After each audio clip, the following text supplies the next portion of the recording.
Hello everyone, and welcome to Lost Village, your very own channel dedicated to helping you achieve the best sleep of your life. I'm so glad you're here today.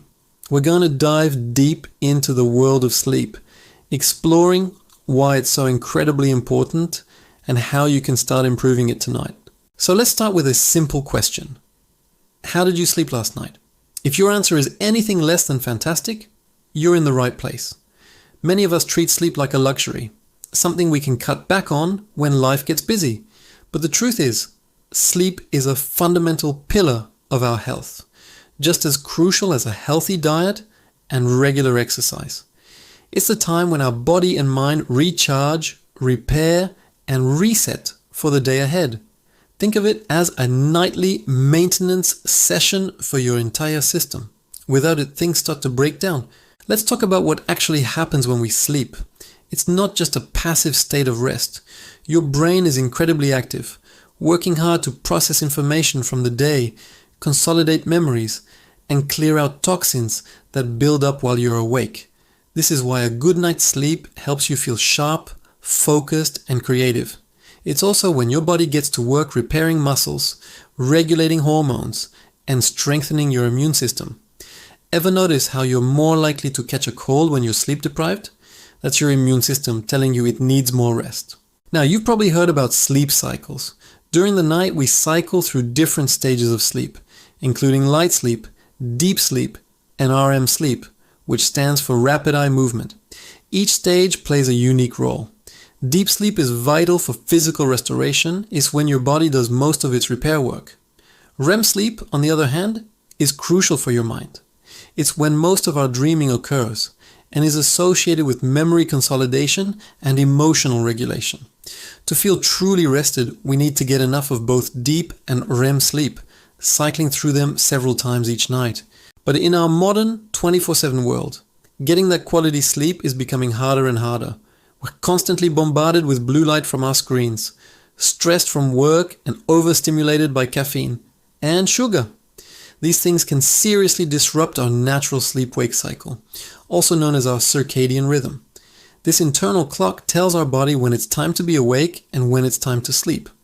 When we throw it off balance with late nights, inconsistent schedules, and exposure to artificial light, our bodies get confused. The result? Difficulty falling asleep, waking up frequently during the night, and feeling groggy and unrested in the morning. Does any of this sound familiar? Let's look at some of the most common sleep disruptors. First up, our beloved screens, smartphones, tablets, computers, and TVs. They all emit blue light, which is particularly effective at tricking our brain into thinking it's still daytime.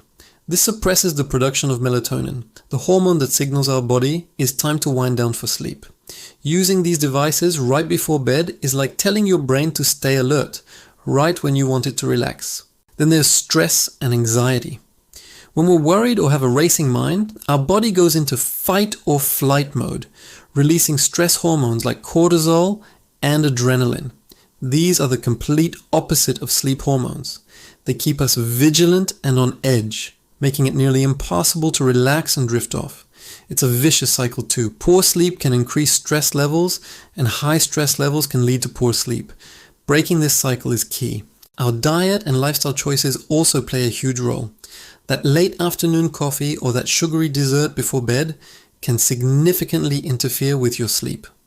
Caffeine is a stimulant that can stay in your system for hours, while a large, heavy meal right before bed can cause indigestion and discomfort.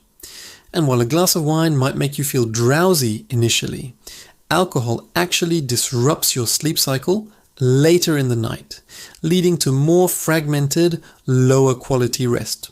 So what can we do about all this? The good news is, there are many simple, effective strategies you can implement to dramatically improve your sleep quality. This is what we call sleep hygiene. It's not about being perfect, but about creating a set of healthy habits and a routine that signals to your body that it's time for bed. Let's start with creating the perfect sleep environment. Your bedroom should be a sanctuary for sleep, and only sleep. The first rule is to make it dark. I mean really dark. Use blackout curtains. Wear a sleep mask and cover any little electronic lights. Darkness is a powerful signal to your brain to produce melatonin. Second, keep it cool. The ideal temperature for sleep is generally between 60 and 67 degrees Fahrenheit, or 15 to 19 degrees Celsius. A cooler room helps your body's core temperature drop, which is a natural part of falling asleep. Third, make it quiet. If you live in a noisy area, consider using earplugs or a white noise machine. A consistent, soothing sound can mask disruptive noises and help you stay asleep. Next, let's talk about your pre-sleep routine. This is probably the most important part of good sleep hygiene. You need a wind-down period, a buffer zone between your busy day and your time to sleep. This should last at least 30 to 60 minutes. During this time, it's crucial to disconnect from screens. Put your phone away, turn off the TV, and step away from the computer. Instead, do something relaxing. Read a physical book under a dim, warm light. Take a warm bath or shower. The rise and subsequent fall in your body temperature can help induce sleepiness.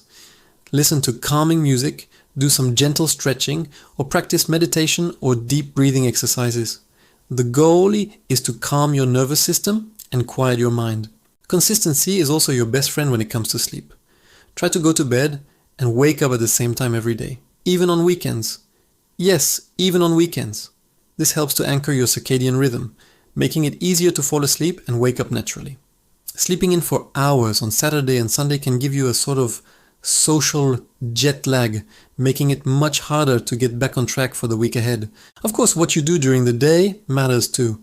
Getting some natural sunlight exposure in the morning is incredibly beneficial. Morning sunlight helps to set your internal clock for the day and can actually make it easier to fall asleep at night. Regular physical activity is another fantastic way to improve sleep, but try to avoid intense exercise too close to bedtime, as it can be overly stimulating for some people. And let's not forget about what we're putting into our bodies. Be mindful of caffeine and try to cut it off by early afternoon. Pay attention to your dinner. Aim to have your last big meal at least 2 to 3 hours before you plan to go to sleep. If you get hungry later, a small light snack like a banana or a handful of almonds is a much better choice than something heavy or sugary. Now, I know it can be frustrating when you do all these things and you're still lying in bed, wide awake. If you find yourself unable to sleep after about 20 minutes, don't just lie there and toss and turn. This can create a negative association between your bed and wakefulness. Instead, get out of bed, go to another room, and do something quiet and relaxing under dim light until you start to feel sleepy again. Then and only then, return to bed. Improving your sleep is a journey, not a destination. It takes time to build new habits and figure out what works best for you. Be patient and kind to yourself. Start by picking 1 or 2 of these strategies to focus on this week. Maybe you'll commit to a no screens in bed rule, or maybe you'll try to establish a consistent wake-up time. Small, consistent changes can lead to huge improvements over time. Sleep is not a problem to be solved, but a relationship to be nurtured. By understanding its importance and actively working to improve it, you are making one of the best possible investments in your long-term health and happiness. You deserve to feel rested, energized, and ready to take on the world each day.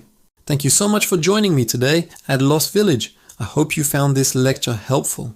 We'll be diving deeper into specific sleep topics in future videos, from lucid dreaming to managing sleep apnea.